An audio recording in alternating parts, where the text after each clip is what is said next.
Welcome in, fantasy players. It's time for a pre-race update before we get going at the Monster Mile. Jonathan and Chase here. Now, Jonathan, Martin Truex Jr., he does phenomenal at Dover, but I'm sure a lot of people have used him a lot with him being the defending champ. What are your thoughts on putting him in your lineup? My thoughts, this is one of his 5 home tracks that he has around the circuit. I would use Martin Truex Jr. here because he is so good, because he's so motivated to win. He will more than likely win one stage at least today. That's my opinion. I've got him winning stage 2 and winning the race overall. So Martin Truex Jr., I'm about halfway through my usages. Want to start conserving him in the future. Dover is not the place I want to do it. He's good.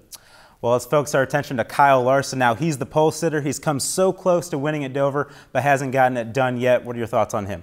I haven't used Kyle Larson as much, and I'm using him today. He's in my lineup. He's very good at Dover. He knows how to wheel that racetrack. He's got a couple of close calls in terms of wins there, so I think he could get his first Dover win today. I think Kyle Larson is a smart pick. Well, speaking of first wins, we have to focus our attention to Chase Elliott. He hasn't won a Monster Energy Series race yet, but Dover might be the place to do it. Fun fact for you, he hasn't finished outside of the top 5 at Dover throughout his entire career, so that bodes well for him. I was looking at his stats on Racing Reference 2 days ago, and I saw that, and I could not believe it. It's got to be his best track statistically. Finished second there to Kyle Busch in the fall. You know, that's got to be fan in the flames. Chase Elliott, he's in my lineup as well. I haven't used him as much this year, so he's a smart play. If you haven't used the 9 car a lot, put him in at Dover.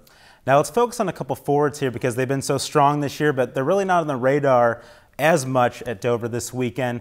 So give me a couple forwards that you're looking at. All right, Kevin Harvick, he is on my bench, and we were talking before the show here. And Ricky Stenhouse Jr., he's been fast all weekend long. He's a guy that I don't think a lot of people have a lot of usages, maybe just the 2 plate tracks in Bristol, maybe. So Ricky Stenhouse Jr. may be one of the smartest plays that we can use this weekend at Dover.